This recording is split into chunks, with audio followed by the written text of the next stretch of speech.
Has Martin Scorsese hit another home run with Killers of the Flower Moon? Is HBO entering the adult film industry? Stick around till the end of the episode to hear our deep dive into Succession Season 4, Episode 9. All this on the Movie Mob Podcast. What's up, everybody? Welcome back to the Movie Mob Podcast here. The big 5-0 in studio here. We finally hit it, number 50. Any good players named? Is Eddie House? Eddie House? Was he 50 or 55? No, I think he was 50 on the Celtics. Something like that. Sounds good to me. Okay. We're back here, guys. The Movie Mob Podcast. If you're new to the channel, episodes drop every Friday at 6 p.m. We got the Movie Roulette on Mondays, guys. If you like movies, you like TV, join us, subscribe, comment below. Means a lot. I'm joined here by Matt, as always. What's going Welcome, on, Matt. Thanks, man. How are you? I'm doing great. You know, it's a great group. I'm surrounded by a great group of guys. The weather's nice. Dude, I'm ready for summer. Okay. I mean, it's you got a nice time. Tan here, Matt. I spent some time at the beach. We went to Richardson's this weekend. Yep. We got the Milky Way ice cream. It was wonderful. I like ice cream. Oh, Summer and ice cream goes well. We got Nick behind the camera here, as always, and we got some good topics today. So let's kick it off here. A few trailers came out. We're going to start with the Creator trailer.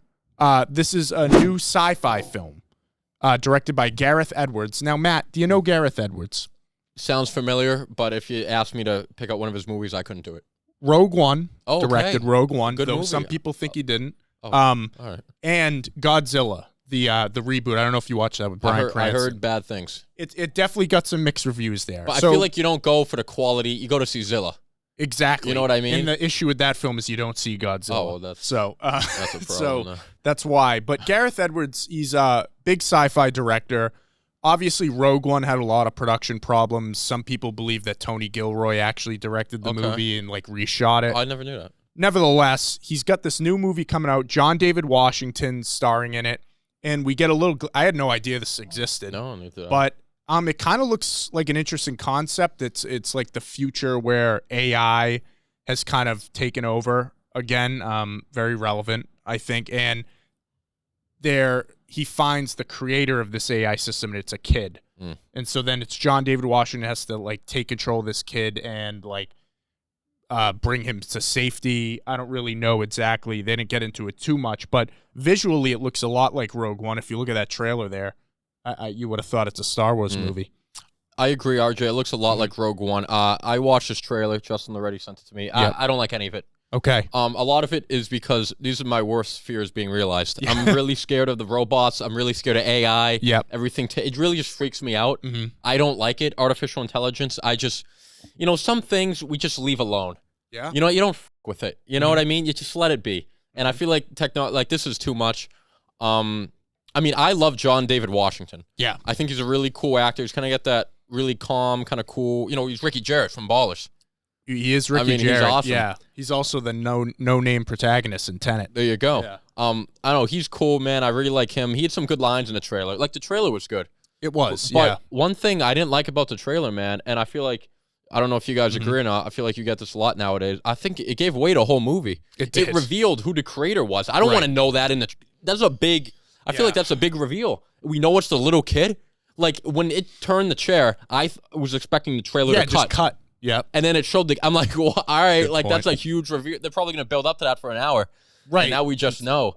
So, I don't know. I don't like that. Maybe they really feel the need they really have to sell this movie. Yeah. But, dude, if I'm seeing this movie, I'm kind of pissed off. That's a great point. I think the only reason I could see justifying that is if it happens pretty early on in the movie. Because it seems like the most of this movie is him with the kid. Well, they gave away the movie. The AI's there's a war, and then the kid, and now he's going both ways because they're supposed to win the war for the humans, but he's going to gain an attachment towards the kid who's AI. So maybe they're going to all come together at the end. So it's all Battle of Endor. There you go. Right. Nick, what'd you think of this trailer? Definitely interesting. So. Oh, Matt, you kill me. So I got So I got a couple things to say. One, first of all right. Monday night, I was in a crappy mood. I don't know if you noticed when you filmed the sideline, but I was a little down in the dumps. That happens. I don't know why. Listen, that happens. Monday. It's stressful. Owning and running a business, RJ. It's very stressful. Mondays suck. Very stressful. I definitely had a case of Mondays. So it's nighttime, right? I can't really sleep that well. What do? I watch a movie. Nice. What movie do I watch? Godzilla. No. Rogue One. No. Has nothing to do with the subject whatsoever. Cat in the Hat. Top Gun Maverick. Nice. Good movie. Let me tell you something, kid. Yep. That movie is so good. Awesome. Okay? I laughed. I cried. Yep. I wanted to. It made me so pumped. I didn't sleep Monday night. I went right from Monday to Tuesday. Kept going. I loved that movie. It was fantastic. Now, I didn't see the trailer. I mean, I saw a little bit of the trailer and stuff for Top Gun Maverick, but it really pumped me up. The reason I bring that up is because this trailer did kind of pump me up. And I mentioned the Top Gun thing because of what I said last week about the Mission Impossible movies. Yeah. Right? This was my issue. Mission Impossible is dope. It's dope. Yeah. It's a dope franchise.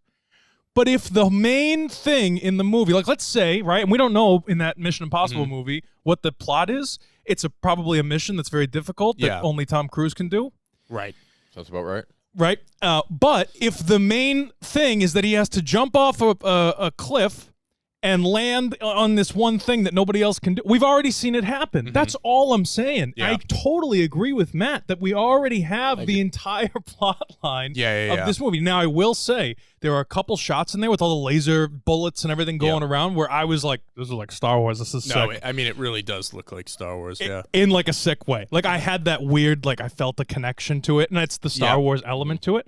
But I totally agree with Matt. Like, there are so many trailers these days that it's like, what's the point in even seeing the movie? Yeah, seriously, man. Yeah, like you could cut this trailer together in a way where you hide the kid, definitely. 100%. Yeah. Or don't show that the kid is a thing. Yeah, that's good too. Yeah. Show him from the front only. Yeah.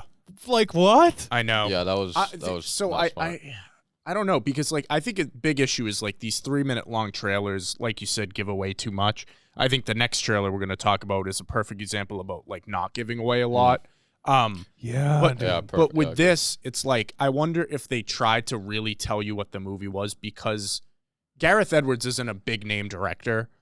It's not an IP movie, which I like. You know, I like that it's an original. They got one story. big name, John David Washington. Right, and is he big enough to drive the marketing? So I feel like they really wanted to just tell people what this movie was. Like right there, they just say from the director of Rogue One. Is that enough to really draw you to the theater? You know, so I feel like they really had to pull, because I had no idea about this movie beforehand. But I agree with you. I think it's a bad trend currently that they too show you too much. Yeah, I like a 10 to 15 second teaser, and then you get a 30-second to a minute trailer.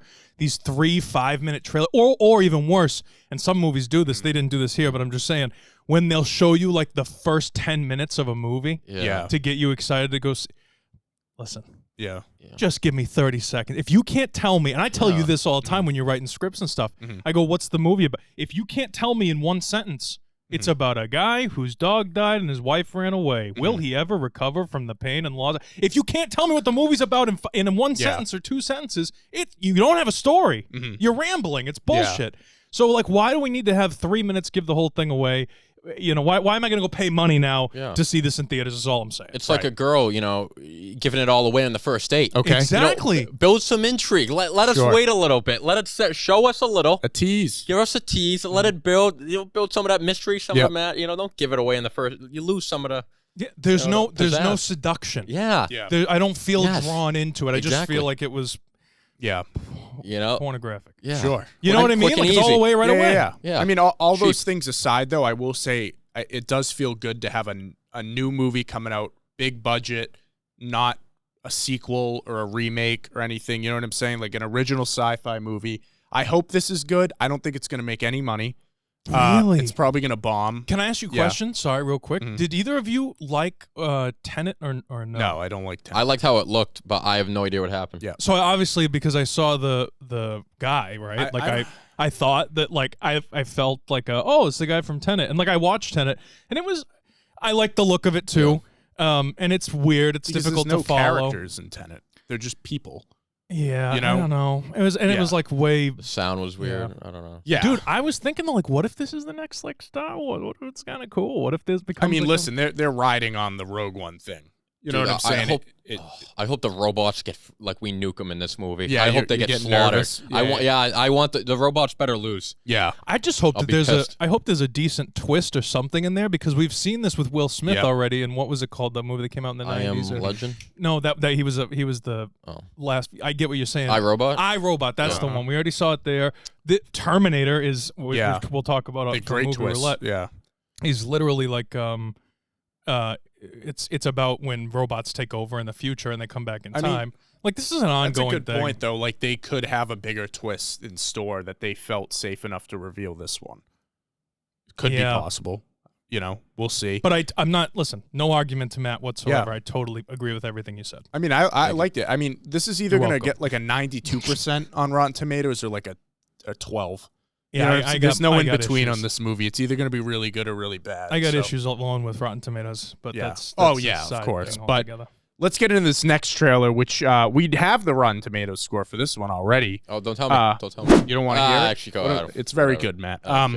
Killers of the Flower Moon. After all these, say it yet. No, I know. I don't care. After all these promotional images for months and months, we finally got a teaser trailer for this thing. It was only a minute and a half.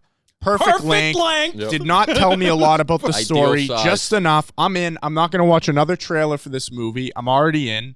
I was going to watch it regardless of if I saw a trailer or not. But it premiered at Cannes Film Festival in France this past weekend, along with Indiana Jones. We could talk about that in a minute, too.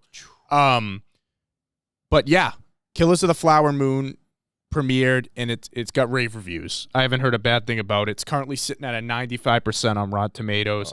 People are calling it a crime epic, like Scorsese at his best.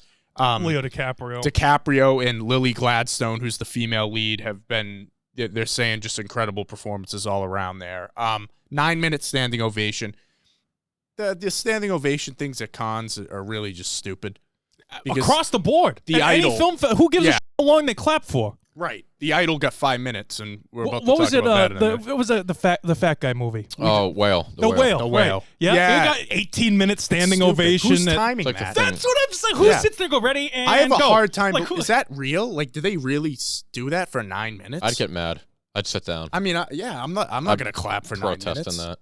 Yeah, who does? I see a movie maybe in the theater and I clap for like 10 seconds. Yeah, or you give it like a very exactly. Or you give or you do the dad at the soccer game thing and give a right, great movie, yeah.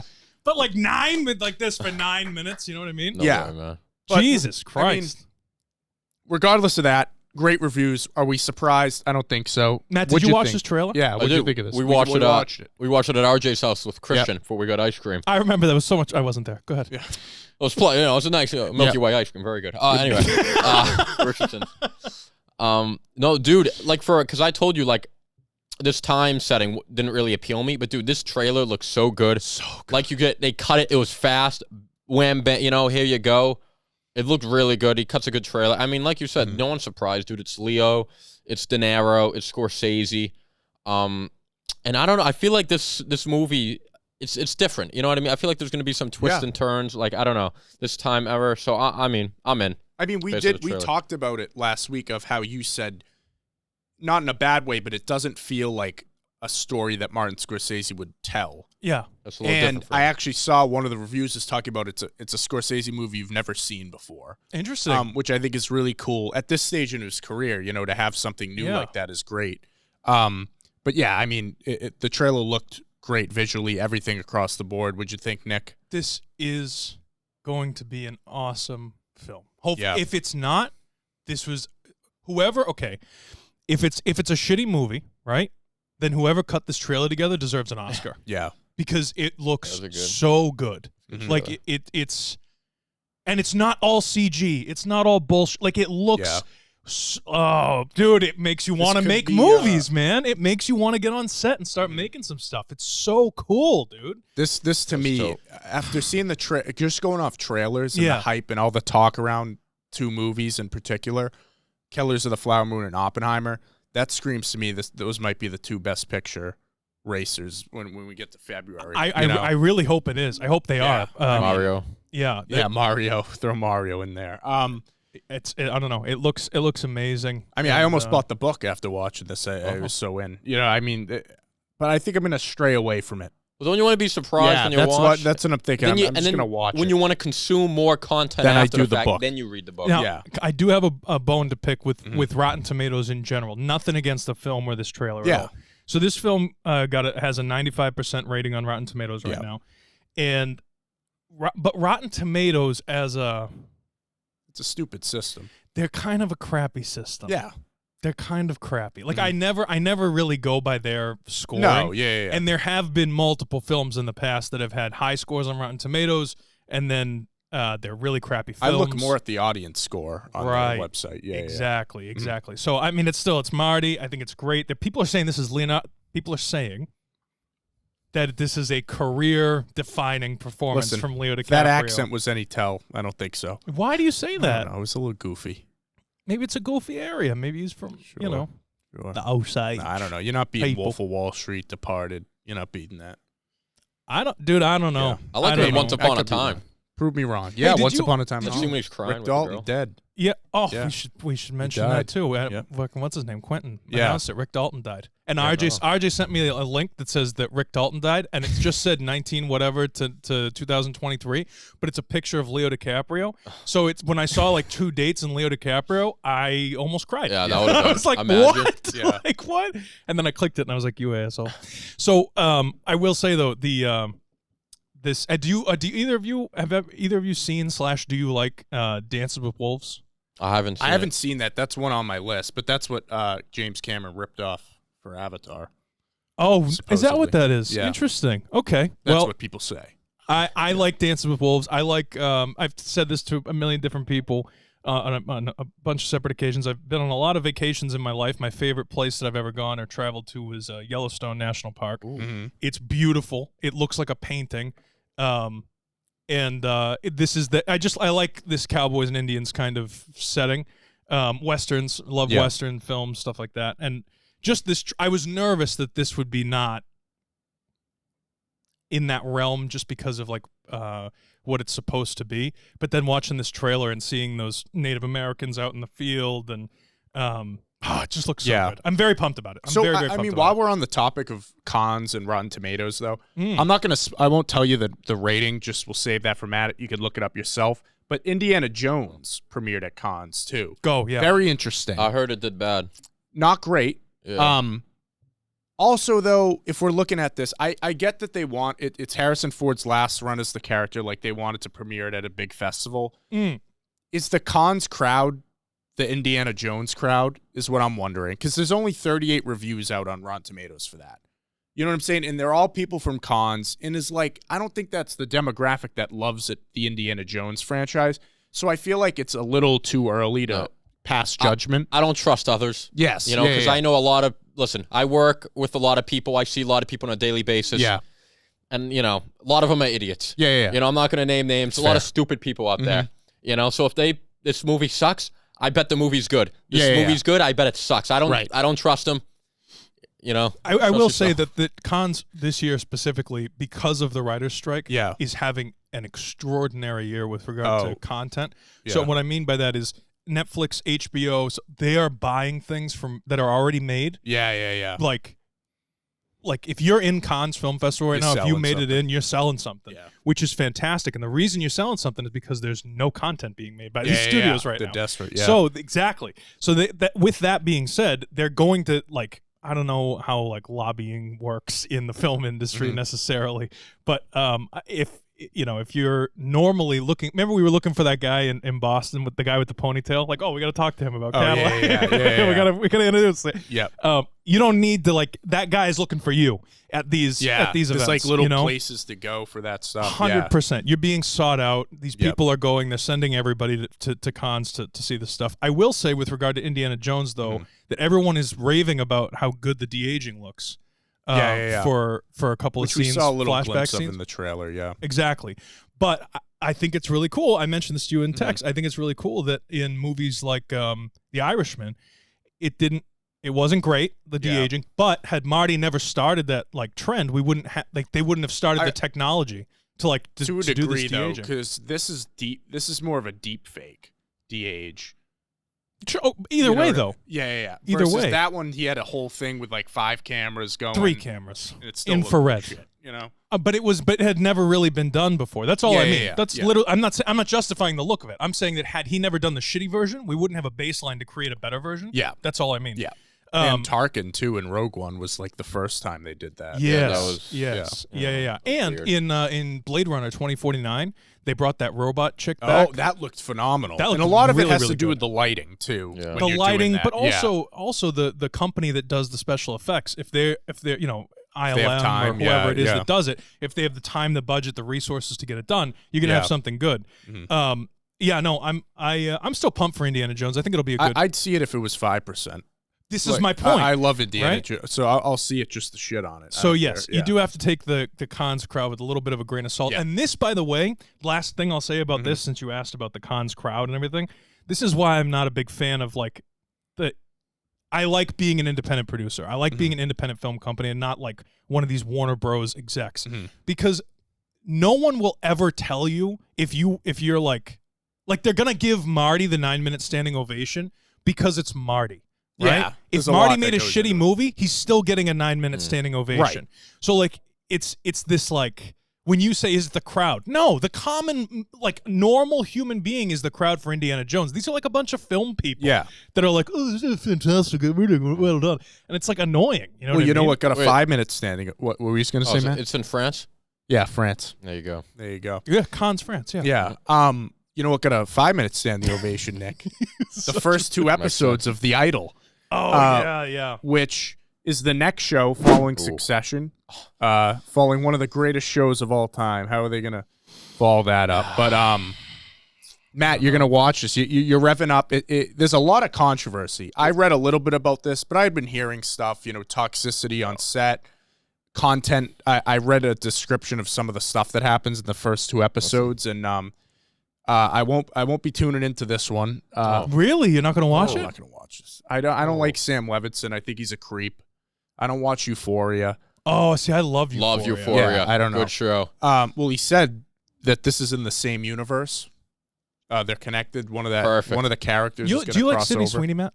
She's great. She's fantastic. I love isn't she? Sydney I think Sweeney. she's a great actress. She's great. Honestly, we'll She's talk in a about lot, Euphoria yeah. another time, but Yeah. Fair enough, she's fair great. enough. She's very This good. came out basically right now. It's got a 17% on Rotten Tomatoes. See, I'm still gonna watch Oh, it though. I'm watching it anyway. Are you kidding me? Yeah. Fucking Still you gonna could have a watch it. 0. Some of the descriptions are twisted torture porn and more toxic and worse than you've heard. Are some of the reviews of this. I'll be the judge of that. I've I read love it. Does. I've read the description of some of the scenes in the first 2 episodes, and it does just sound like porn. So I mean, listen, it's not my jam. I won't be tuning in, but if to each their own. I don't know. Sam Levinson to me, he makes really sexual things Really about raunchy. like middle school. I mean, teenage girls, and he's like 40. And I'm like, did you really even grow up in a high school environment like that, or are you just having like this weird fantasy? That's my take on him, but Okay. that's where I stand. And you're basing that on just Euphoria. And this sounds like it's even worse. But this is not middle school girls. This is a girl. She's an R&B singer. Right. Regardless, it's about like a guy like grooming her as an artist and stuff. But it's The Weeknd. Sure. That's what and I'm I hear saying. he's not. That's what I I'm heard he's watching. not a very good actor too. That's So. all right. Yeah, he's a great singer though. Sorry, he looks good. And that's the other thing is like I like The Weeknd a lot. Like I saw him in concert. Have you seen him in concert? Yeah, I went Was earlier this year. was He's it amazing. dope? Amazing Oh. performer. Role model, not a great. I wouldn't call him a good role model. Trying to blind eye. Yeah. It's like separating the art from the artist. Yeah, you there. got blinding lights. Who cares? But I what don't you do know. in your Nothing free about this show appeals to me in any way. So that's why I. RJ, I'm gonna disagree. Yeah, let me hear. I mean, I see Johnny Depp's daughter on the poster. I'm watching the show. how do you think Johnny feels about this? I'm sure he's get a bottle of bourbon to Yeah, take away his feelings about that. No, I love Johnny Depp. A big Johnny Depp. he fan. had a movie Jack premiere Sparrow. at Cannes too. What was his movie? A French movie. Oh, He plays Speaks one French. of the French kings, I believe. I'll look it up for confirmation. But continue, Matt. yeah. No, listen, this guy Sam Levinson. I love Euphoria. It's one of my favorite shows. I don't know, man. You're right. Like some of the stuff is like a little much in Euphoria. Like it's a lot. But I think that's like what he's going for. It's kind of like this, like it's in the title, euphoric.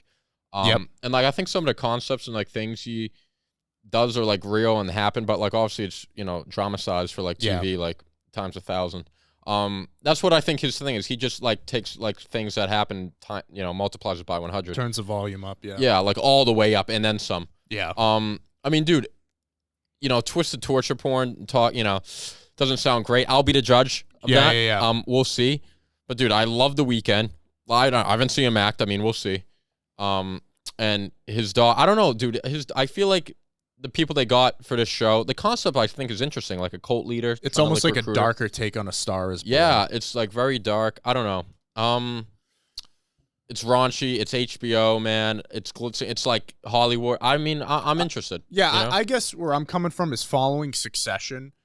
This seems below them. If it really is as bad as they're saying, like it seems below HBO to like greenlight something like this. Again, I think it's the amount of available content. And but they did this way before, and also Sam Levinson's involved with HBO already. This is probably like they're thinking this is like because Euphoria, it's a summer show. Well, Euphoria takes like 3 years in between seasons, so they're probably like this is like the next Euphoria holdover. You know what I mean? Yeah, maybe. That Johnny Depp movie is called John Dewberry. Yeah.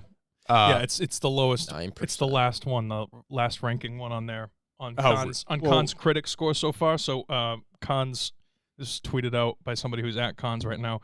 The zone of interest is the highest one. Killers of the Flowers Moon is second, and John DeBerry is the last one. With a score of 51 for Metacritic scores so far. I'm sure. There's some other opinions in there too that. Yeah, I'm not saying that they're right. Yeah.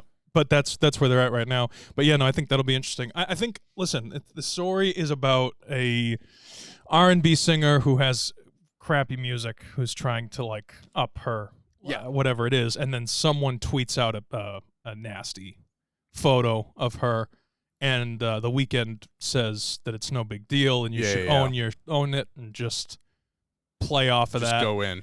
Yeah, go hardcore on that stuff. I think this is part of my issue with Rotten Tomatoes. I feel like stuff like this happens. Okay, it does, but do we need to make a show about it? No. Well, I mean, I don't know.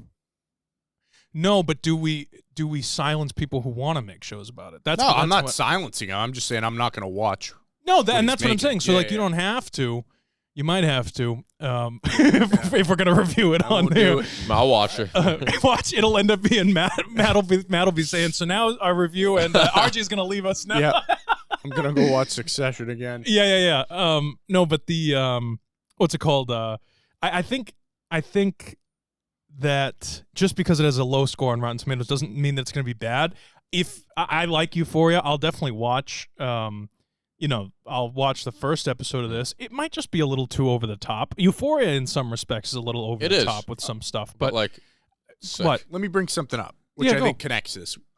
Just because you're a prude, RJ, doesn't mean we had talked about. Quentin Tarantino said something the other week where he doesn't have sex scenes in his movies because they don't have, like, for him, they don't have a place in his story. Do you think he's having a lot of sex? I'm just saying. I'm asking but you. He's, you critique his foot fetish stuff. He's not shy about that. Right. I'm just saying, they do add stuff for him. That is how he gets off. Sure. But I'm saying, like, will the stuff in this show, does it need to be there for the story in such a big degree? That's what I'm wondering. Well, we won't know yet until you see it. But we haven't seen the show. Yeah. So, like, we don't know. But I think that, like, the whole point of Euphoria as a show, as a concept, is going through your teenage years and drugs and, losing your virginity and all of that kind of stuff. Social as a concept. Angst. Yeah. And then to if you take Euphoria and put it next to something that's on, like, Disney Channel, as an example, where you have 35-year-olds acting like 15-year-olds. Hey, listen. That never do anything, that never kiss or hold hands or anything like that. I'm taking Shake It Up over Euphoria any day. I'm saying that, like, Camp Rock versus Euphoria. Movie. Here's my point, right? All of these actors and actresses that are on these Disney Channel shows, whenever they call cut, they're going into their dressing rooms and doing lines of coke anyway. Yeah, sure. They're all fucked Yeah, up. Like, They're all you're not fucked wrong. up. Child actors. So it's like Euphoria in Yeah. real life, and then on the set, it's all bullshit. Yeah. So it's like when you have a show that's like Euphoria, I feel like that's why so many people like it, because not because they're idolizing the drugs or idolizing the sex or anything like that, but they watch and go, I know a kid who did that shit. I know what this is. That like this is more realistic. It's like taking all the stories and putting it into one. Exactly. Type of thing. Exactly. All the worst of the worst, right? Because it's TV, so you have to have the ridiculous. Each character drama. represents like someone you knew from high school who was like that. Right. You know, obviously it's like dramatized a ton, but like you knew a kid like at the heart was like Somewhat like there, that. yeah. You know what I mean? Sure, Like exactly. like Fezco, like you knew a kid who was like the most kind-hearted, like sweetest kid ever, but he was just got a shit hand and just had to do. And he's a dropout, so Yeah. everybody hates him for being a dropout, thinks- but he's actually a but nice he's kid. actually the sweetest like kid ever. You know what I mean? He just gets in shit situations. That's not Zendaya, really his fault. she's a heroin addict in that, right?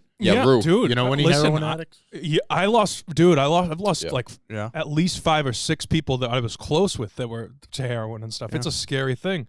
Bill H. It's it deals with like addiction in young people and having to grow up and mature really quickly, the death of the father to cancer. I mean, there's a lot of stuff in there Yeah, that it's like deep. hardcore stuff. It's a dark show. It's a very dark Yeah. show, and yet you're They're going glued to dark. it. Awesome.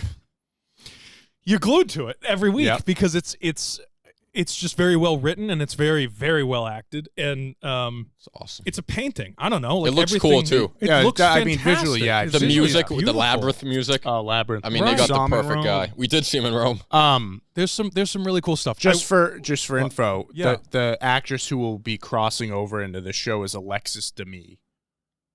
Who does she play? I don't know. Let me look it up. But he said she's going to make a cameo in this to kind of connect the universes. I guess he's Maddie. Maddie. Okay. I don't know Maddie. Oh, Maddie. Yeah. Oh no Maddie. way! Yeah. That's cool. I love Maddie. Yeah, I'm actually team Maddie in the whole like Cassie thing. yeah. Before- Oh really? Over Cassie? Yeah, I like Maddie. I like a little crazy Cassie. No, that's fine too. I mean, they're both great. Great, Different dude. views. Sydney Sweeney's an amazing. Yeah, she's actress. good. Sam is White like Lotus. everyone is. But yeah, White Lotus. Yeah. Yeah. Oh yeah. But anyway, so listen, I'll watch it. At least the first episode, and if I can't get through it because it's that over the top, then Yeah. And Yeah. I have a pretty low threshold for like or high That's fair. threshold, I would say, Yeah. for this stuff. So if it's really that bad, trust me, it's that bad. Yeah. Like you know what I mean? Yeah, we'll give it Yeah. a chance. We'll see what happens. Yeah. Exactly. We'll watch the premiere. Yeah. All right. Sure. Try it out. Try it out. Yeah. Try All it right. Well, Matt, thank you for joining us. Well, Of actually, I got a question of the day. Oh, all right. I was thinking about this in the car. Oh, that's nice. Who is your favorite fictional character of all time? All right. So like go through the movie. Like so obviously like Henry Hill wouldn't count. He's a real person they made a movie about. But fictional. You know what I'm Well, you talking guys Michael go first. Corleone, fictional. You guys go Um, first. For me it's Batman, but That's a I good was one. sorting through a bunch of names in the car. Wow, RJ Bullshit. picks a superhero. Shocking. Yeah. Oh, I know who I got. I know Mhm. who mine is. You got one? Let's hear it. George Costanza. Nice. Good pick. He's my favorite. Yeah. I mean, I just relate to him so much. Yeah. You know, like I've never related so much to a character in my entire Mhm. life. Him, Michael Scott. I'm going comedy. Anakin. Yeah, Those are I just went some of my Obi-Wan. answers. That's a great Yeah, answer. I Veronica love- would agree with you. You know who else was on my list? Who? Jack Sparrow. Oh, it's a great one. I love Jack Sparrow. Indiana Where's all the rum? Jones, James Bond. That was a great one. It's classics. Who you got here? You're going Tony Soprano. Don't tell me you're not. No, I am, but I don't want to say Tony Soprano predictable. because it's like me to say that. You know what I Mhm. mean? Like that's obvious that I would say Tony Soprano. Yeah. God, Jack Sparrow's a good one, isn't it? Jack Sparrow's Great really answer. cool. I thought I it was a like good dark Woody. horse. I like Woody from Toy Story. I Oh, thought good you had answer. Woody Allen.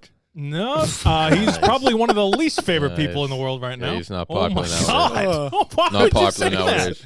What a creep! Oh my God! Call Woody me Sam Allen. Levinson. What a fucking creep! Oh my God! Tough.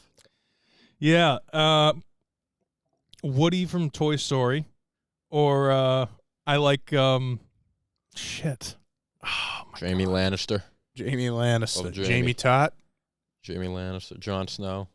Let's go down Thrones list. Yeah, you could. You Tyrion. could. Yeah, no, Just there's say a it. lot Just of them. say Tony. It's all right. Yeah, I can say Tony. Yeah. Yeah, Yeah. that's a good answer. Tony Oh, Soprano. you know what's a good one I'll answer for Christian? I like Bobby Bacala too. Sorry. Oh, Bobby Bacala. Love Bobby. Sonny from Bronx Tale. Oh, he loves. Oh, yeah. dude! The first time I watched that, Dude, it's. awesome. Can I tell you? That's The best first time movie, I man. watched Bronx Tale, I cried. I did too. I yelled. Like It's so good, that was man. one of the first movies where I stepped forward. I went, "What the hell is going on?" I was so upset. Oh my god, That's a great movie, dude! man. That's so good. That's a great movie. That's just about like life, man. So many life lessons. Life Yeah. in a mob. Technically, though, that's a real character. He's not a fictional character. Oh, I didn't know. Yeah, Fuck. Really? it's based on Chaz Palminteri's a life. Oh, yeah. The guy who But plays his Sonny. name wasn't Sonny. Oh, shit. Yeah. Well, Chaz Palminteri's real name is Calogero. Right. Lojo. Oh, I didn't know that. Yeah. Interesting. It's based on his life. He played. He was that's really. why he does sick. that It's one cool. man play too. He That was tours. first for like years, Yeah. and De Niro went to see the play and went, "We're going to make this into a movie." I Oh, mean, how that's cool sick. would that be? That's pretty cool. Yeah. No, That's that's all right. yeah. Cool. Good question. Good Thank you. question. Thank There's a you. lot. Listen, there's a lot of good characters. It all depends, I guess, more on the genre, but Yes. yes. But But- yeah, no, it's cool stuff. Good stuff. Yeah, Matt. Thank you for joining That's us. it. We're going to dive into Succession now, but it's always a pleasure. Anything you want to leave us with? Nope. Bang. He's out. Fair enough. Bye, Matt. That's it. Short and sweet. All right, guys. We're back here. Matt's out. Nick and I are here. We're talking about Succession, Season 4, Episode 9, the penultimate episode. We get the series finale next week, which is crazy. Can't believe it's here already. It feels like we just started this season, but it's been a lot of ups and downs in this season, just for the characters. Great season overall, though. And we got the highly anticipated funeral for Logan Roy. And I think in a lot of ways it lived up to the hype. We got a lot of speeches from some people we didn't expect to get speeches from, some people that we did. Emotions were flowing. Again, another contained episode, mostly takes part at the funeral and then the reception after. But just another prime example of how good the acting in this show is. A lot of people, again, calling for Kieran Culkin's Emmy, which I think it looks like is a lock at this stage. But, I mean, great episode. One more to go. Nick, how you feeling? What'd you think of this episode? So first of all, I got to give credit where credit is due. My boy Ryan Curley, who was he was in a film that I shot a couple of years ago now, actually, that was doing nicely in film festivals and everything. He was a background actor in this. He was at the funeral. Yep, he's in the church. He was like one of the altar boys in there. So it was cool. Ryan, congratulations, and I hope this helps with your career and everything as an actor. Really, kid's a really good actor, and he's in college in New York. So good for him. That was really cool. Yeah, the episode. I get weird with. I felt weird after this episode. It felt like you were in a funeral. Yeah, I had a weird. Yeah. Normally, I'm pumped and you know all this stuff. It's really getting emotionally straining to watch because you feel bad for the characters and everything else. But it was a interesting episode to say the least. I really I didn't feel as bad for Roman as I wanted to. I felt bad for Logan. Especially with his brother's speech. Yeah, with his brother's speech, we have different things, different pictures. I mean, here. he was the first one to go up, and obviously, Roman was the only scheduled one that they knew of, and then Greg was put on guard duty of making sure his grandfather didn't go up there, but he goes up as he should. Yeah, I think. Not Jeremy Strong. Kieran Culkin. No. The writer. Who's the creator? Showrunner guy. Oh God, not Mark Mylod. That's the director of this episode.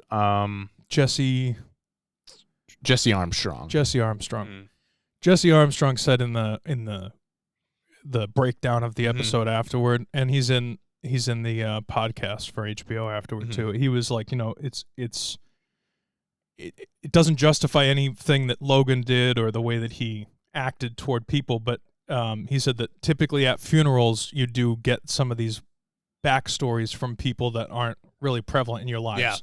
So the fact that Logan was sent away to another school and his whole life he thought he basically killed his little sister with polio, which is so great because they first referenced that in season 2 or 3, but they don't tell you what happened. All you know is that something about his sister is very sensitive to him.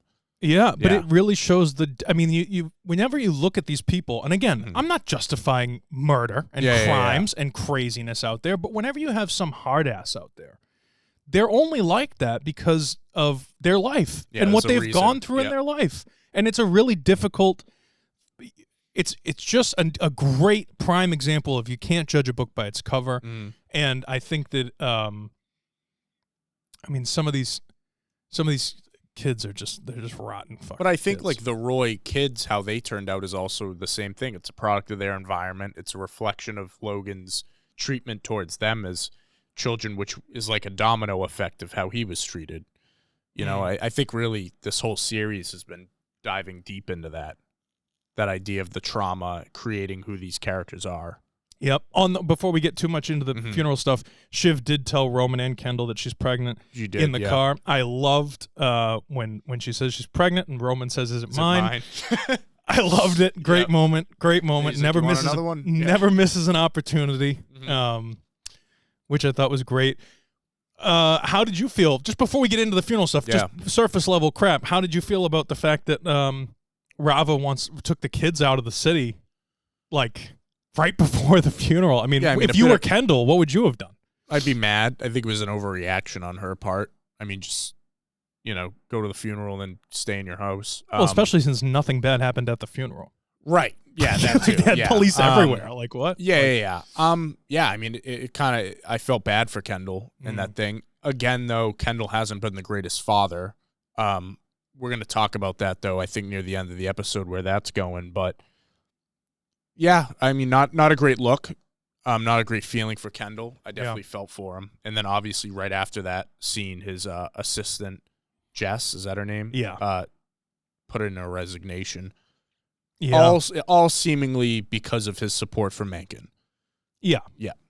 I think, that was a little bit of an overreaction. Yeah, but I mean, definitely we've seen in today's society that politics, for some people, divide. Sure, 100%. More than others, Listen, the reason I think it's an overreaction, though, RJ, is because Mencken hasn't really won yet. Right, which is going to be interesting. Nothing's official, especially, and that plays into this whole concept of, like, maybe he's won or maybe he hasn't won or whatever it is. They're going to do this count of everything. But regardless of all that crap, it was a risky call. Yes, but we see that when Mencken says he's going to try to help, and Kendall's like, try to help. They didn't put it on paper, it was just a verbal agreement. Literally. So Kendall's going to definitely do some stuff. Let's go through these speeches though. So after the brother, we have Roman who wanted it. He wanted to do it. He wanted it, and he started the episode with a whole bunch of like talking to himself in the mirror as he gets ready. It's Discord. He gets on the phone with Kendall. He says, "Discord makes my dickord," which I thought was funny. Yeah. I thought he was going to get up there and kill it. And but also, though, you've said that he's a ticking time bomb. Well, yeah. The whole Captain pre-grieve thing. Yeah, I mean, bullshit.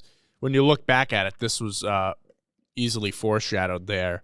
Yeah. Obviously definitely. tough to watch. I don't think we've ever seen Roman in such a emotional state. He's always, playing up the hard aspect. He's never shows too much of that sadder side of him, but him crying and all that I thought was very powerful. Very powerful. Great performance on the part of Kieran Culkin. And I would say the best line from that. So again, I will get into like how I didn't really feel bad for Roman as a character, but one of the greatest, the most emotion provoking lines were when he asked Kendall and Shiv, like, is he in there? Can we get him out? Right. Oh my God. Yeah. Really, really emotional Tough stuff. kind of moment. But we've already seen the other characters kind of go through the grieving process. Right. Listen. So when you've been to funerals before? Oh yeah. Okay. Mm-hmm. So normally there's a lot of crying and stuff at funerals, but it's always, from my experience, I've been to a few. Yeah. It's usually not from the direct family members, unless it's something that happens unexpectedly. They've already they've gone through it all tears already. have gone through, yeah. So it's interesting. Like sometimes it happens, especially during speeches. People cry. But it's always the the funeral goers. Yes. That are like sobbing and everything else, and the family standing there like, "Yep, we've done this." Because it's been real for the family members, and now it's real for the other people who go. Exactly. Yeah. So I found it interesting. There was a lot of when they do the cutaway shots to the other people, there's a lot of like confusion on their faces when he starts crying. Like they're always like, what do we do? What do we do? Right. You know, like what do we do? I think it was interesting too because Mencken saw Roman crying as a huge sign of weakness. And I also think a lot of the people in the crowd there aren't just thinking about the passing of Logan. They're thinking about how does this work business-wise. Well, it's all business people. Right, yeah. So that's the other thing. This guy's our co-CEO. Yep. Can't even handle a speech. What are we doing? You know? Yeah. But listen, it doesn't mean that it's not okay, and it doesn't mean that it's not expected. And Roman was clearly the most emotionally attached, besides Connor. Yeah. But this is why we don't see anything from Connor, because Connor's been going to sit with Logan's body. Yeah, right. On like a bi-weekly basis or whatever, or multiple times. I think he said he does it every day because the season's been like 10 days essentially. So ever since he's passed away, Connor's been going and sitting with his father at the mortuary or whatever it is. Yeah. Every day up until this point, grieving. Yep. Like getting through it. Like everything else in his life, he's obviously left out. He doesn't make a speech here, even though he wanted to. Yeah. Yeah. Yeah. It was kind of sad. Right. You get all the other kids there. Yeah. And everybody else did. And then there's a great moment where all three of them are standing up there. But Roman can't get through his speech. He fumbles it around, gives it to Kendall, and says, you got to give the other side, because the brother basically ripped Logan apart. Yeah. And was like, he was a horrible human being. Right. And so Shiv's like, we got to give the good version now. Yeah. Right? Somebody, please. So Roman can't get through it and gives the speech to Kendall. What'd you think? I think he killed it. I think it was a good speech, and I think it got Mencken's attention. I think this is the second time now that Kendall's killed it under pressure. He had that Living Plus ceremony, which I think obviously you when we go back to that episode, that was your least favorite episode, and you said you questioned whether Living Plus would play an effect in the rest of the season, which it really hasn't. But I think what that episode was about was a win for Kendall, because that episode ends with him going in the water. And we'll talk about our predictions for the next episode here, but Kendall's looking good right now, in my opinion. I have theories, but go ahead. Okay, but yeah, I don't know. I thought it was a great speech. I think he balanced it well. I think it wasn't like my dad could do no wrong, but he like said it in a way where like he had to be that way to be so successful. And I think he kind of, in a non-antagonizing way, kind of threw at the audience there, you all benefited because of the way that my father was. If he wasn't this way, none of you would be here, and we would all have nothing.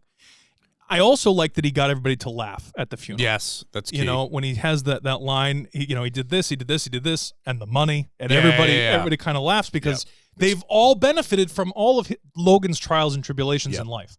I think that's super. There's nothing more powerful than being able to control the way people in front of you feel in any moment. So you're literally at a funeral, right? Everybody should be sad and upset and everything else, and you, based on your words about the deceased, you're getting people to laugh and be on his side. Yep. They're all at a funeral, again, for somebody who they don't really like. Yeah. You know what I mean? They don't really they don't know how to feel. They feel an obligation to be there. They got to show face. Everybody is there for their own selfish reasons because they have to look the best at this guy's funeral. Yep. Tom doesn't go to the funeral. No, that was interesting. And Greg gets to take his place on the casket. Yes. On the wheeling of the casket. He worked his way into it. I did like that moment when Shiv was like no to her mom's new husband and said yes to Greg, allowing him, because usually they're denying Greg everything. And I think that's the only reason Greg got the spot. Yes. Was because it was just who would I more rather out of those two. Oh, yeah. Oh, great line from Roman, not to go too far backwards here, but when he says, no. Yeah, Roman, when Frank says, you all right, son? He goes, yeah, I pre-grieved, and not your son. Like, my dad is laying right there. Yeah. Like, but Frank showed a lot of sympathy toward Roman throughout this episode, which I when think they was recorded very nice. the cry. Yeah. It's crazy. Yeah. Shiv's speech was probably the least provoking. But I thought it was also the most realistic from a funeral perspective. Yeah. Kendall was talking to the people in the business. Shiv was talking like about my father, kind of. Yeah, she played the middle ground there. Yeah, told the story from when they were kids. Yes, exactly. Yeah, I agree with that. But and then Connor, as we said, didn't get one. What did you think of the little moment before the funeral started with all of Logan's ex-wives and girlfriends? Oh, thank was you for crazy. asking. So I was going to go through these like after the speeches, but that was one of my favorite moments of the entire series. Was that Marcia, who again we haven't seen the finale here, so we don't know what's going to happen. If anything's going to happen with Marcia, I kind of like that she has been out of the way a little bit, but that doesn't mean anything as usual, because she could always change it up. But I thought it was really brilliantly done the way that Sonia, the mom, brought Carrie in. She grabbed Carrie and then said, Sally Ann. And she goes, Marcia, this is Sally Ann. She was my Carrie. Yes, yeah. So, like, it's all water under the bridge now. And that's a great moment of, like, listen. I know you don't like her. She don't like you either. This was the one that didn't like me. And I don't like her either. But we're all here. And Marcia has a great line with, at least he won't, we know he won't be grinding his teeth tonight. Yeah. And they all kind of chuckle, and Carrie cries, and Marcia grabs her hand. Yeah. And it was... Good redemption moment. You just know that regardless of the bullshit, all four of those women really loved that guy. Yeah. They really loved him. Which is why I was surprised Marcia didn't speak. But I think she definitely is a little sour, obviously, with how it happened, how it ended with them, which she said. Yeah. But she says it to Shiv when they put the casket in the mausoleum, Oh, like, can we talk about this mausoleum? Yeah. Let's talk about it. This is after the funeral. They throw it in here. Logan spent like what? $5 million. $5 million on a mausoleum for his family. .com pet supply guy. Yep. They throw it in there. It's obviously a tough scene. It's only the intimate family. Roman can't really watch it, but they crack some good jokes. I thought there was a sweet little exchange in that picture with Connor and Shiv and Kendall. But yeah. When Connor says, I could go for a top bunk. I wouldn't say no to a top bunk. Yeah. That was great. I loved when he said it was a good deal, and he goes, how much was it? And he said $5 million, and Kendall goes, that's a good deal. Good deal, yeah. It's a good deal. Yeah. The mausoleum is great. I think it's fitting. I think it's incredibly fitting. Yeah. I like it. I think it's a little creepy, but I like it. I like that they there's a lot of humanity in this episode given to Logan. The fact that, the stuff about the sister and his brother's speech, but then also we hear that he had a fear of being put in the ground. Which is all stuff, if they really wanted to, if the writing was not bad, but any less perfect than it is, like, they would have revealed that stuff earlier in the season. And I'm so happy they didn't. Right, it hits so much better now. Yeah, having him be gone. Especially since it leaves zero room. So for me anyway, it really makes you think, like, nothing is ever as it seems. No. You never know what's going on in someone's personal life. You never know, even within your own family, you don't know what's going on with other people. And I think it's super interesting that, like, you have this guy that everyone thinks is just such an asshole, and he's just a regular guy. He has regular, real fears of things. And the brilliantness, or the thing that's so good about the writing, is the fact that they've taken the option away. Logan wouldn't have this conversation with anybody, especially his children. He's not going to look weak in front. He's not going to tell Shiv that he's afraid of being put in the ground. He's finally out of control. Yeah. Well, he's not even. It's not that he's out of control, but there's no room for an apology. Hey, Dad, I'm sorry. I didn't understand you. I didn't understand where you're coming from. No, it's over. You lost him. He's gone. You thought he was an asshole, and guess what? You were wrong. He wasn't that bad after all. Yeah. And you don't have the opportunity to apologize to him. Right. There's none. And I love that, because that happens frequently, and more frequently than it should, I think, in real life. And I think what this whole show done is you start the show off and you look at this rich family and you have no sympathy for them. Right. They make bad decisions. They aren't great people. And I feel like at the first season, you're looking at it as if we were looking at, like, a public figure. Like, if we saw Kendall from our perspective, we'd probably be like, this guy's just a douchebag. Oh, yeah. But when you get to see the inside of his life, you sit there and you're like, well, he's an addict. He's been through a lot, and you start to sympathize with them more. So I think it also opens up perspectives when you look at these public figures, and they're not black and white. No, not at all. Which is really interesting. But yeah, then there's a little reception, and I think the biggest thing that happens here is Shiv and Mattson. She finally pulls the trigger on, I want to be CEO. Let's make a deal with Mencken that will allow an American CEO, and it's me. If he'll, let the deal go through. Kendall obviously gets word of this, sits down with Roman, who really just has no interest in it at the moment. He's still recovering from the funeral and is like, we need to go after Shiv. So now he literally says it's like me and you against Shiv. Yeah. Which seems like how this final matchup here in the finale is going to go. What'd you think of that? At first, I felt weird about Kendall's timing with regard to this conversation, this picture of Roman and Kendall. Yeah. I thought it was kind of bizarre in the sense that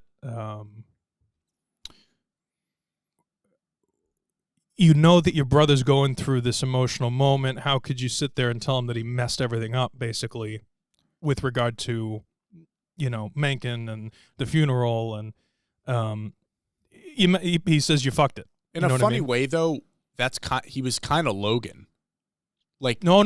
Hear me out. Yeah, hear me out. Yeah. So this is the first time. This is the first go through of me watching this. I was like, wow, that's kind of rude. That's messed up. But this is the whole point. I don't. He had Kendall's gone through the grief. Yeah. Shiv's gone through the grief. Mm-hmm. This is just another day for them. Yep. Yes, it's their father. Yes, it's emotional. And it's a lot. But they have grieved. Yeah. And Roman has been prancing around. Right. Saying that he pre-grieved and he's fine and Making it's this and it's impulsive that. Decisions. Yeah. Right, but also acting like nothing's bugging him. Yeah. When he hasn't. So it's not Kendall's fault that Roman lied about pre-grieving. Mm-hmm. Does that make sense? Yeah. So it's like, and they haven't done anything wrong. Yes. But with regard to the Mattson CEO thing, and we'll get into this when we get into our predictions and stuff. I think so. Really, just to finish off the episode, because I'm from here with regard to the Mattson thing, it's all prediction based. Sure. So after that conversation, Roman leaves and he goes down the street with these crazies. Yep. I think that I don't know. He's done. I think he's done. We got one day left. Did you have any thought that he might get trampled and die in the scene? A little bit. Yeah. A little bit. Well, I thought he was going to get. Honestly, I thought he was going to get shot. I thought there was going to be something like that, or a bottle or something to the head, something crazy. Yeah. I absolutely did, 100%. But no, that seems like a finishing act for him. For his character. Listen, it was brilliantly done. Yeah. I think it was really well done. Okay, so we have moving forward into the finale. We have Shiv, who thinks she's going to be CEO, American CEO. The wrong American. Right. Yeah. And Mattson, who has agreed and has never said who it is at any point who it is, but he's leading Shiv on to believe that she's going to be CEO. We have Mencken, who I guess at this point just assumed he's going to be president. Kendall, who's going to try and unwind the election now single-handedly. Yes. Great scene at the mausoleum when Hugo tells Kendall at the funeral, right, in the church as everybody's leaving, he says, listen, Ebba just told me that Siobhan is trying to be CEO, American CEO for Mattson. And then as they're leaving at the end of the mausoleum scene, Kendall says, listen, this isn't a partnership, what I'm talking about. You're going to work for me. You're going to be my dog. But the scraps from the table will be millions. And Hugo goes, woof, woof. And I thought that was so amazing. Yeah. And Kendall looks so good right now. He looks so good right now. Because if he is able to unwind this election bullshit, or if he is able to stop things from happening, he's going to take over. There's no question. But I also think that even if Mencken does win, that he's going to take over too, because I think that Mencken really liked his speech there. As of now, if Kendall makes him look bad, but as of now, I think the American CEO in that phone call that Mattson and him had said, yeah, I agree to the American CEO, but it's Kendall, not Shiv. You know what I'm saying? Okay, I think it could be Greg. Really? Yeah, hear me out. Okay, hear me out. So, because of Mattson? Yep. Yeah. Mattson walks up and goes, "Hey, sexy," to Greg at the funeral. That's and funny. Greg has been, ever since they were in Norway, Greg has been attached to Mattson, hanging out with him. I didn't think of that. Okay. And if anything, Mattson is agreeing to this American CEO because he's acting as though he doesn't want to be involved or want the control or anything like that. But who better than a Greg puppet to control as your CEO? Yeah. Which would be in line. I mean, we've been talking about it all season, whether or not Greg is actually going to do it. And I feel like we flip-flop because some episodes it's like no, but then some episodes I just think it wouldn't surprise me. No, if Mattson is able to take over. I think it's safe to say it's either going to be it's either going to be Greg or Kendall. Yeah, right. So here's my stance on the Kendall thing. Oh yeah, go. Is I feel like the more and more that we get near the end, it feels like this entire show was about Kendall becoming his father through all that bullshit that he went through. In like Logan's bad parenting and abuse to him, he in a way became him, and he turned into that killer. But he loses everything in the process. Like he gets what he wants, but he doesn't have Shiv, he doesn't have Roman, and he doesn't have his kids. Right. That would be kind of a bittersweet ending for him. It would leave him in a position just like his father. Right. Here's one other thing though. Go. Roman's name is very interesting. His name's Romulus. Not a common name, but are you aware of the like who Romulus is in like history? No, go. Romulus and Remus were the founders of Rome. That's like the ancient like legend. And Romulus kills his brother after they found Rome and takes over. Like a Cain and Abel. Yes, very much like Cain. I'm just wondering, is there something behind the name? Is this kill mean reveals Kendall's thing in season 1? You mean the killing of the waiter? Yes. To burn him. I don't think that's going to happen, but I think I don't know, it's interesting to think about. Because that thing is still there, and if the bridge is burned and Roman goes to Shiv's side, they could use that. And Marcia knows about it too. That's a good point. But there's also only one episode left, so it's like that's where I'm at. But I don't think this is going to be the day after. I definitely think there's going to be a jump. I know you were worried about that, but I think there has to be a jump. Maybe like a few weeks or a month or two, but you got to figure if they're doing the rereading of this election and everything, that can't happen the next day. So either we're not going to find out who wins the election, which I doubt, or they're going to jump. It's also an hour and a half episode. Right. So there could be a day after and then a jump. Yeah. They could do our jump to Greg in that final shot that we talked about with last. Tom as a footstool. Yeah.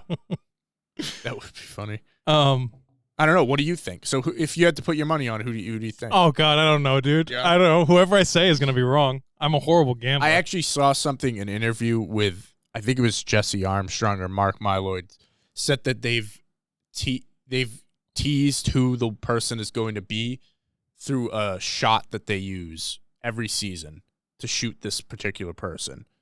And I didn't send you the tweet because you knew I'd go through every single episode. Yeah, no. They like the tweet that I saw like showed this particular shot that they think they're. Now you have to tell me. What do you want? Do you want me to tell you? Well, yeah. If it's tweeted out, so it's a shot. They always shoot Kendall from the back, like he's rising up, and it's this shot where he's like silhouetted. And I'll try to find the Twitter thing, but it's this at least 4 instances where they shoot him from the back and he's going up. And this, they said, they didn't say Kendall, but they said there's a particular shot that is a recurring thing we've used throughout the series that tells you who is going to win. All right. Well, we have our own little reveal that we should just get out of the way here because it's really bugging me right now. So you unfortunately have to work on Sunday. I do. You suck ass. Thank you. Suck. Thank you. I might do a little. Comment below if you want to see Nick talk about it. I think he can talk. He doesn't like to talk by himself. I don't like to talk by myself. I really don't. I like to get a little raw reaction. I feel like if you have a raw reaction, yeah, but dude, I get emotional with movies and TV. Like that's it'll what I'm be saying, me, but it'll be instead me of like crying sending me and 3 shit for an hour. paragraphs on text, you just yell at the screen. I know. I know. I think but it then, could be but good. you're not even going to be able to like see it or anything because you're working until Yeah, like, I probably 10 won't o'clock. watch it till Monday. You suck. Oh my God, you suck. So for so many different But then reasons. we'll have a cool down review on Wednesday. But that's so you know? dumb. Who wants cool down? We got to get the thoughts emotional. process.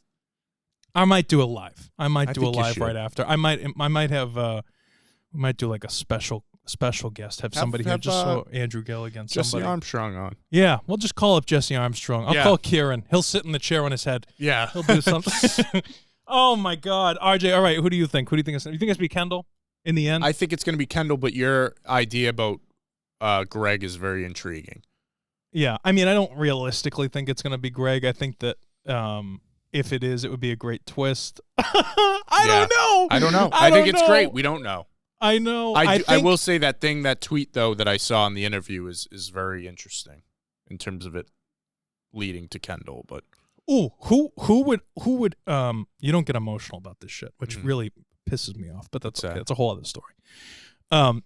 Who would upset you enough to text me after you watch it and be like, "Are you kidding me right now?" Like Shiv, if she was a CEO. Interesting. I honestly would be content with anyone. For me, else. it would be Marsha. If Marsha, I just don't think she's. I could be wrong, but like to me, this episode solidified that she doesn't really have an interest in that. I think she's got what she needs out of it. She cut ties with Logan, and like she's still got the money. I don't like. Do you feel like she'd want that? I really don't. No. It's not about want or not want. Yeah. I think there is something in me that says you got to watch out for this, bro. Right, like, but you didn't feel a little bit more. You put your guard down in this episode, especially when she said to Shiv about he hurt. Logan hurt me. He hurt you. Like it felt like she finally was kind of just like leaving it. Yeah, he broke my heart. He broke all your hearts too. Yeah. And like with Carrie and everything, it seems like I don't know. It was a good seemed goodbye like she for was her. actually a human being in this. But I could be wrong. We got an hour and a half episode, so yeah. Leave a comment down below if you want me to do it. I might just do it anyway. I don't even care if nobody watches it. Mm-hmm. Oh man, I don't know. I'm excited. So, anyways, while you're working on Sunday, Yeah. I'm gonna probably rewatch everything from season 1. You're crazy. I might do it. I might do a marathon. No, I mean I'll have it on in the actually isn't background. a lot of episodes. It's like 8 per. Yeah, I think there's 40 episodes in total. But it's easy enough. Also, side note, HBO Max is now Max. Yeah. I had to re-download the app and everything. Yeah, it'll be interesting. But I don't know. Final thought. You think it's Kendall? I'm going Kendall. I'm going Kendall, but could be Greg. Could be Kendall, but could be Greg. It's like like. I don't think it's. I think Tom. I think definitely Tom and Roman are out. I don't think they're options. It's painful. We'll see. So yeah, Nick might have a little special event there on Sunday. Maybe you put out like an announcement or something, let the people know. And then we'll have another review, obviously the regular review, and then we need a new show because that's it. Let us know if there's anything you guys want. Maybe it'll be The Idol.